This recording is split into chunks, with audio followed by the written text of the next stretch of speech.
Have you ever noticed how the deepest wounds often come dressed as a laugh? You sit at a crowded table, surrounded by the people who have known you the longest, and suddenly a comment is made. It is masked as a joke, a slight dig at your career, a teasing remark about your relationship status, a passing comment about how you always were the sensitive one. Everyone laughs, and you force yourself to smile too. But inside, your peace shatters. Most people do not realize that the heaviest anchors we carry are not forged by strangers, but by the casual, careless words of our own families. If you have ever felt anxious before a holiday dinner, or felt completely emotionally exhausted after leaving a room full of relatives, this is for you.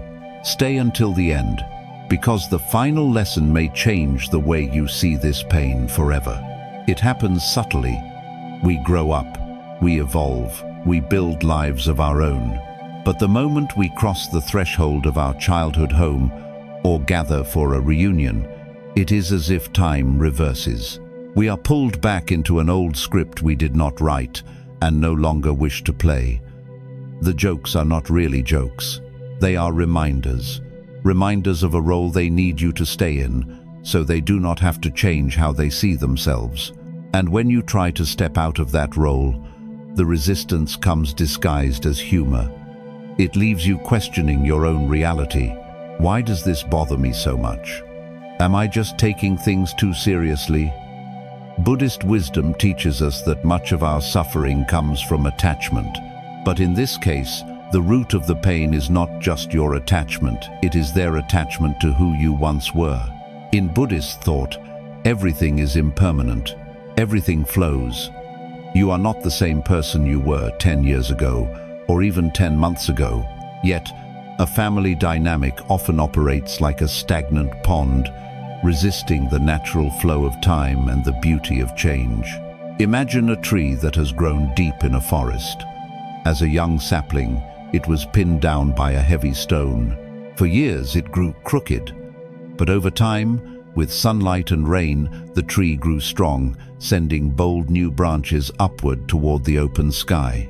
It outgrew the stone, but when you return to certain family tables, it is as if they only see the bent trunk.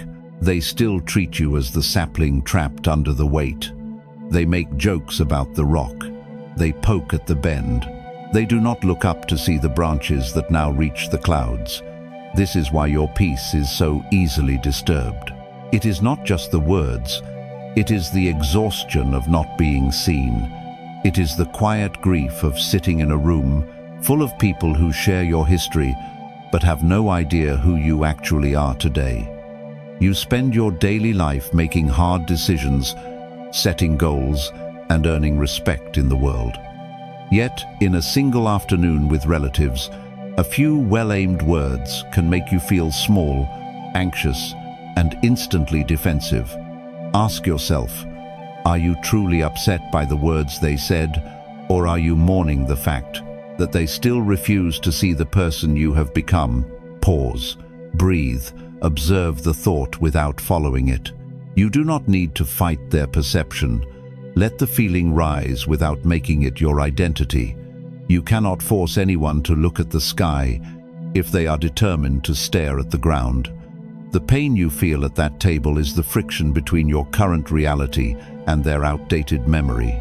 You are holding on to the hope that they will finally validate you. But peace is not found in forcing their eyes open. It is found in realizing that their blindness does not diminish your growth. But letting go of that hope is only the first step, and this is where the next truth begins. Here is a truth that few people want to face about returning home. The roles we are assigned in our families rarely have anything to do with who we actually are today. Think about the comments that cut you the deepest at the dinner table. They are usually aimed at a version of you that was created decades ago. The irresponsible one, the overreactor, the quiet one who never speaks up.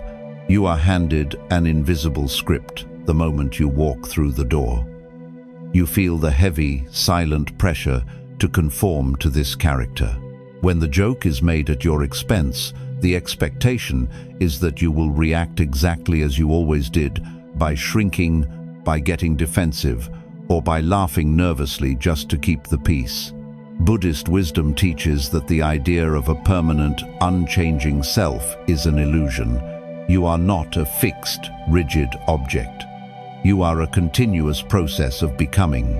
In Buddhist thought, the self is like a river, always moving, always changing, never holding the same water twice. But family roles are an attempt to stop the river. When your relatives make those thinly veiled jokes, they are not trying to connect with the flowing water. They are trying to force you back into an old, frozen mold. They do this because if they acknowledge that you have changed, it means the entire family structure must also shift. And most people are deeply afraid of change. Imagine an old play that has been running in a small theater for many years. When you were young, you were handed a specific costume and told to memorize your lines. The play was not written by you, but you learned to act your part so the show could go on. But now, you have grown. You have walked out of the theater and lived in the open air. When you return for a family gathering, it is as if they shove that tight, dusty costume back into your hands and push you onto the stage. The pain you feel is the suffocation of putting on a costume that no longer fits. In your daily life, you are an adult. You navigate complex problems, you nurture genuine relationships, and you have built a life of meaning. But sitting on that familiar sofa, someone makes a sarcastic remark about your life choices. Instantly, you feel a tightening in your chest. You feel the old costume slipping back on. You defend yourself, or worse, you force a polite laugh. You betray your own growth just to avoid making them uncomfortable. Ask yourself, how much of your emotional exhaustion after a family gathering comes from the sheer effort of acting in a play you have already outgrown? What would happen if, the next time they handed you that script, you simply chose not to read the lines? You do not have to put the costume back on. Breathe. Observe the expectation in the room, but do not take it on as your responsibility. Let them speak to the memory of who you were, but do not resurrect that memory just to make them feel secure. Because recognizing the illusion of the old role is empowering, but recognizing it often uncovers a deeper, heavier burden we carry into these rooms. And this is where the next truth begins. What if the hardest part of a family gathering is not the hurtful comment itself, but your desperate hope that they will finally understand you? Here is a truth that is painful to accept. You are carrying an invisible weight into that room. It is the weight of wanting to be seen. You think, if I can just explain my life choices clearly, if I can just show them I am happy, if I can just prove my worth, the teasing will stop. You believe that if you find the perfect words, the old dynamics will shift. So, you try, you share your achievements, you gently defend your decisions. But the dismissive joke still comes. The quick, cutting remark still lands. The heavy exhaustion you feel afterward is not just anger at their words. It is the crushing disappointment that you poured your heart out, and it simply did not matter. In Buddhist thought, one of the deepest lessons is that clinging to specific outcomes brings suffering. We suffer deeply when we try to control how others perceive us. We demand that another person's mind reflect our reality perfectly. Buddhism reminds us that the only mind we can truly master is our own.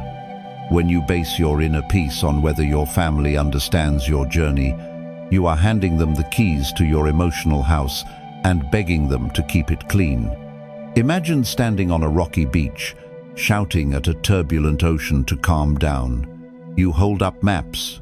You explain logically why the water should be still. You beg the waves to soften. But the ocean does not hear logic. It moves according to the deep, unseen currents of the earth, pulled by the gravity of the moon, and pushed by chaotic winds. The person on the shore eventually loses their voice. They stand soaked and exhausted, broken by the fact that the water refused to listen. This is what happens when you try to force certain family members to comprehend your growth. You bring the map of your life to the dinner table. You lay out your hard work, your choices, and your quiet victories, hoping to calm the waves of their criticism. But their reactions are not about you. Their jokes are driven by their own internal winds, their own fears, their own unlived dreams, their own resistance to change. Their inability to understand your path is a reflection of their own limitations, not your failure. Think about your own life.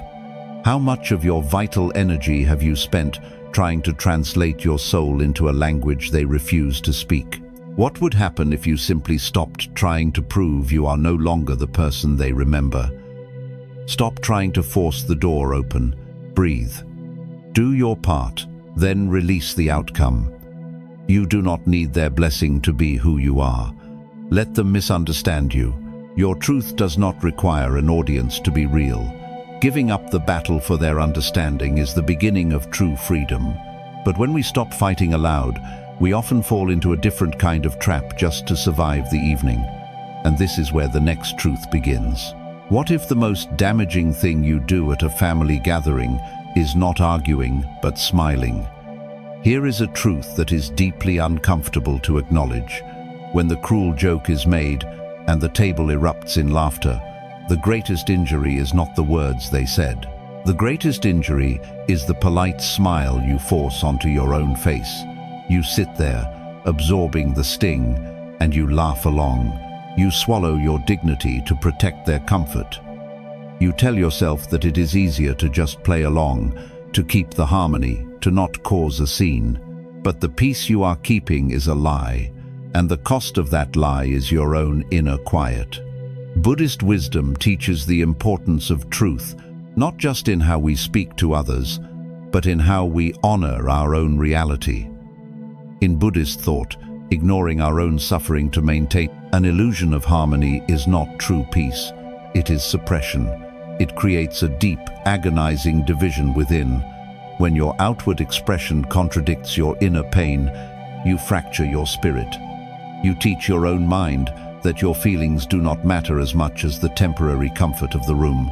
True peace cannot be built on a foundation of self-betrayal. Imagine a still mountain lake.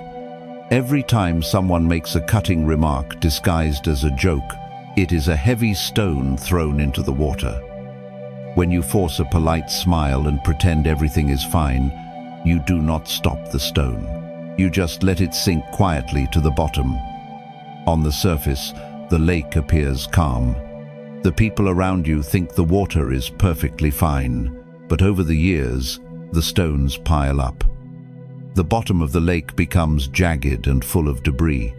The water becomes murky. Eventually, there is no more room, and the lake floods. This is what happens when you spend years laughing at jokes that hurt you. Sitting at the table, someone mocks your life choices or belittles your sensitivity. Instead of pausing, you rush to smile. You rush to show them you are not bothered. You rush to soothe the awkwardness in the room. But in doing so, you swallow a stone. You walk away from the gathering feeling heavy, hollow, and utterly exhausted, not because of what they did, but because you abandoned yourself in front of them just to keep the play moving. Ask yourself, whose peace are you truly protecting? When you smile at disrespect, are you bringing harmony to the room, or are you just absorbing the violence so they do not have to look at it? Pause, breathe. You do not have to fight, but you do not have to laugh. Let the silence hang in the air. The next time a painful comment is masked as humor, simply look at them. Do not nod. Do not force a smile. Do not rush to fill the quiet. Let the feeling rise without betraying it. Because ending the polite smile is the moment you stop abandoning yourself. But what happens when you finally let the silence speak? And this is where the next truth begins. 5. the Buddhist truth of non-reaction. What if your reaction is the exact fuel they need to keep the old dynamic alive? Here is the truth few people want to face about family conflicts. When a painful comment drops at the dinner table, your immediate instinct is to defend yourself. You want to correct the record. You want to explain why their joke is unfair and unkind. You feel a sudden rush of heat in your chest, and you believe that if you argue back firmly enough, they will finally respect you. But the harder you try to fight the comment, the more entangled you become in their game. By engaging, by arguing, by letting your anger show, you are stepping right back onto the stage. You are playing the role of the emotional or defensive character they expect you to be. Buddhist wisdom teaches the profound power of observing without engaging. In Buddhist thought, one of the greatest practices is learning to separate an event from your reaction to the event. An insult, a sarcastic joke, or a misunderstanding is just a passing vibration in the air. It only becomes suffering when you grab hold of it and pull it tightly into your heart. Buddhism reminds us that we cannot control what others choose to say, but we have absolute authority over what we choose to absorb. The pause between their words and your reaction is where your entire freedom lives. Imagine a sudden spark flying from a campfire. If that spark lands on a pile of dry, brittle leaves, it will instantly ignite. It will flare up, consume the leaves, and create a sudden fire. But what if that same spark lands on a smooth, cool stone? It will glow for a brief second, flash in the dark, and then quietly fade into nothing. The spark itself has no inherent power to burn. Its power depends entirely on what it lands on. This is how you must view the painful comments disguised as jokes. Their teasing, their subtle criticism, their probing questions that is the spark. They are tossing it across the table, expecting it to land on the dry leaves of your old insecurities. They expect the flare of anger. They expect the predictable argument. They expect the familiar chaos that keeps the family dynamic exactly as it has always been. But you do not have to be the dry leaves. You can choose to be the stone. When the comment is thrown, you can simply observe it. You can watch it glow for a moment in the silence of the room, and then watch it die out, completely unsupported by your energy. Ask yourself, how much of the tension at your family gatherings is kept alive simply because you keep providing the fuel for their fire? What would happen if, the next time they threw a spark, it landed on absolute, unbothered silence? Pause, breathe. Let the storm pass without becoming the storm. You do not have to attend every argument you are invited to. You can simply remain seated in your own quiet dignity. Let their words hang in the air, belonging entirely to them, not to you. Because true power is not found in having the last word. It is found in not needing a word at all. But establishing this silence requires a new kind of invisible distance. And this is where the next truth begins. 6. The art of silent boundaries. What if the strongest boundary you can ever set requires absolutely no words at all? Here is the truth few people want to face. We often confuse boundaries with announcements. We believe that to protect ourselves from a hurtful family dynamic, we must declare our limits loudly. We think we need to stand up at the table, outline our rules, and demand that they stop making those painful, disguised jokes. We want to explain exactly why their words are harmful, but announcing a boundary to people who are committed to misunderstanding you is just another form of engagement. It invites a debate. It gives them another opportunity to call you too sensitive or tell you that you are overreacting. Buddhist wisdom teaches that true protection comes from inner detachment, not outward control. In Buddhist thought, silence is not an absence of communication, it is a profound presence of self. When you detach, you are not acting out of anger or bitterness. You are simply choosing to no longer pour your vital energy into a vessel that is full of holes. Non-attachment means you stop trying to control how they treat you, and instead, you control how much of yourself you offer them. Imagine a person standing in a long hallway, furiously knocking on a heavy, locked door. For years, you have bruised your knuckles against the wood. You have shouted through the keyhole, demanding that the people inside open up, listen to you, and finally treat you with respect. Your entire focus has revolved around getting that door to open. But setting a silent boundary is the quiet moment you realize you do not actually need to enter the room. You stop knocking, you drop your hands, you turn around and walk out of the hallway into the open air. The door remains locked. The people inside have not changed. But you are no longer a prisoner to their refusal. This is the art of the silent boundary at a family gathering. When the familiar joke is told, you do not need to storm out of the house. You do not need to deliver a dramatic speech. You simply stop knocking. You pull your emotional energy back into your own center. You become polite, but unreachable. You stop sharing your deepest hopes, your new projects, and your vulnerabilities with people who only use them as material for their humor. You answer their questions gently, but you no longer offer up your soul for their inspection. You let them have their jokes, but you completely remove yourself as the emotional target. Ask yourself, how much of your life force have you wasted banging on a door that was never meant to open for you? What are you truly afraid will happen if you simply stop trying to change their minds? Pause, breathe, stop trying to force the door open. Withdraw your energy with grace and quiet dignity. Let the distance between you be filled with peace, not conflict. Because a true boundary is not about changing their behavior. It is about creating a safe sanctuary within yourself. But walking away from that locked door requires something deeply painful. It requires mourning what you always hoped was behind it. And this is where the next truth begins. 7. Grieving the fantasy family. What if the profound sadness you feel after leaving a family gathering is not just about what happened, but about what never happens? Here is a truth that is incredibly difficult to sit with.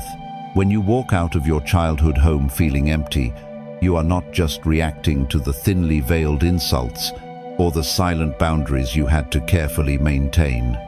You are grieving. You are mourning the fantasy of the family you always wanted, but perhaps never truly had. You keep returning to these holidays and dinners with a tiny, persistent seed of hope. You hope that this time they will be warm. This time they will ask about your life with genuine, unselfish curiosity. This time the love will feel safe, supportive, and uncomplicated.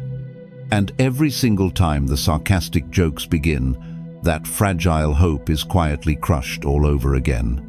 Buddhist wisdom teaches that much of our suffering comes from wanting reality to be something other than what it is.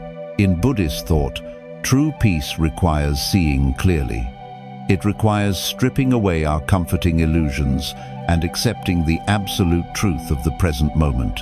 We suffer deeply because we cling to a beautifully painted image of what a family should be, rather than accepting the actual, flawed people sitting across the table. We suffer because we are attached to a dream. Imagine a weary traveler walking through a vast, harsh desert. In the distance, they see a beautiful oasis, a shimmering lake of clear water, surrounded by tall green trees. They run toward it with all their remaining strength, their heart full of relief. But when they arrive and drop to their knees, their hands grasp only dry sand. It was a mirage. The crushing exhaustion the traveler feels in that moment is not just from the running. It is from the devastating realization that the water was never real. And the true danger is not the mirage itself. The true danger is refusing to leave that spot, frantically digging into the dry dirt, crying out for the sand to turn into a river. This is what we do when we return to a stagnant family dynamic, expecting deep, unconditional understanding. You are going to a dry well and expecting a clear, cool drink, the disguised jokes, the dismissive waves, the sharp teasing that is the dry sand. When you leave the gathering feeling emotionally destroyed, it is because you have spent another entire evening trying to drink from a mirage.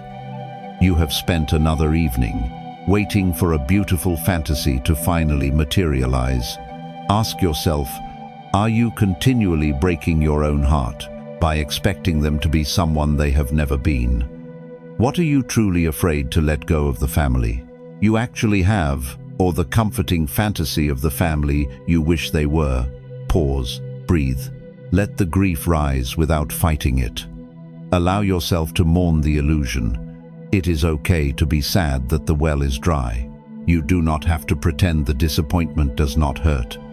Acknowledge the loss of the dream and honor the sorrow that comes with it. But you must stop digging in the dry sand, because the moment you stop waiting for the illusion to become real, you finally free yourself to stand up and walk away. And this is where the next truth begins. 8. Stepping out of the play. What if your real power is not found in rewriting their script, but in refusing to take the stage entirely? Here is the truth few people want to face about healing. We often believe that growth means finally winning the argument at the family dinner. We imagine a victorious moment where we deliver the perfect speech, where they suddenly see the error of their ways, apologize for the disguised jokes, and hand us the respect we have always deserved. But trying to win their game is still playing their game. Whether you are playing the submissive people-pleaser, the anxious perfectionist, or the loud defensive rebel, you are still actively participating in the exact same play. You are still letting their script dictate your emotional weather. Buddhist wisdom teaches that true liberation does not come from conquering the world around us, but from conquering our own need to control it. In Buddhist thought, the ego desperately wants to stay in the fight. The ego wants to be right. It wants the satisfaction of validation. But the deeper, quieter part of you, the part that is already at peace, knows that you do not need to defeat an illusion to be free from it. You simply have to stop pretending it is real. Imagine a bird that has lived its entire life inside a small, heavy cage. Every day, the bird flutters wildly against the metal bars, exhausting itself trying to bend the steel. It fights, it struggles, it cries out against the unfairness of its confinement. But what the bird does not realize is that the door of the cage has been wide open all along. The bird is so focused on fighting the bars that it has forgotten to simply turn around and fly, and out into the open sky. This is what happens when you spend your life reacting to the roles your family places upon you. The cruel jokes, the subtle criticisms, the expectations that you will shrink, these are the metal bars. When you argue, when you force a polite smile, when you try to prove them wrong, you are fighting the cage. But you are an adult now. The door is wide open. You have your own life, your own choices, and your own sanctuary. You do not have to bend the metal. You can sit at that dinner table, physically present, but emotionally soaring miles above it. You can let them say their lines while you quietly step out of the play. Ask yourself, are you exhausting your spirit fighting a cage that is already open? Why are you still trying to bend the bars instead of simply walking out the door? Pause. Breathe. You do not have to fight the bars. Let the expectation rise, but do not let their limitation become your cage. Stepping out of the play means you stop expecting them to change, and you stop needing them to. You reclaim your energy, pulling it back from the pointless battle and returning it to your own life. But when you finally let go of their validation, you are left in a sudden, unfamiliar quiet. And this is where the final truth begins. 9. The peace of your own approval. Think back to that crowded table where we began. The clinking of glasses, the noise of familiar conversations, the heavy weight of history in the room. And then It happens. The sudden, sharp comment, the dig at your life choices, disguised as a harmless joke. At the beginning of this journey, that single moment had the power to completely shatter your peace. It made you feel small, anxious, and deeply unseen. You believed that if they could not understand you, your growth was somehow incomplete. But look closely at the reality you now hold. You are no longer the person who needs to shrink just to fit into their outdated script. You are no longer the person who must force a polite smile while quietly swallowing a stone to maintain an illusion of harmony. You have discovered that true peace is not keeping everyone else comfortable at the expense of your own soul. The deepest transformation does not happen because your family finally sees your worth. It happens because you finally stop waiting for them to see it. You realize, with profound clarity, that you do not need their applause to know that your life has deep meaning. You do not need their permission to change, to evolve, or to step permanently out of the dusty costume they keep trying to hand you.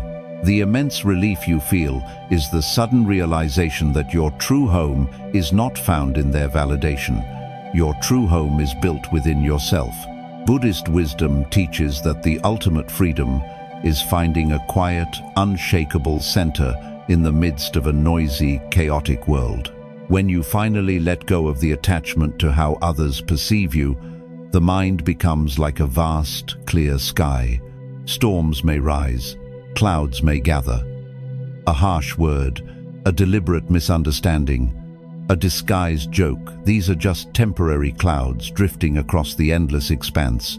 The sky does not fight the clouds. It does not argue with the storm.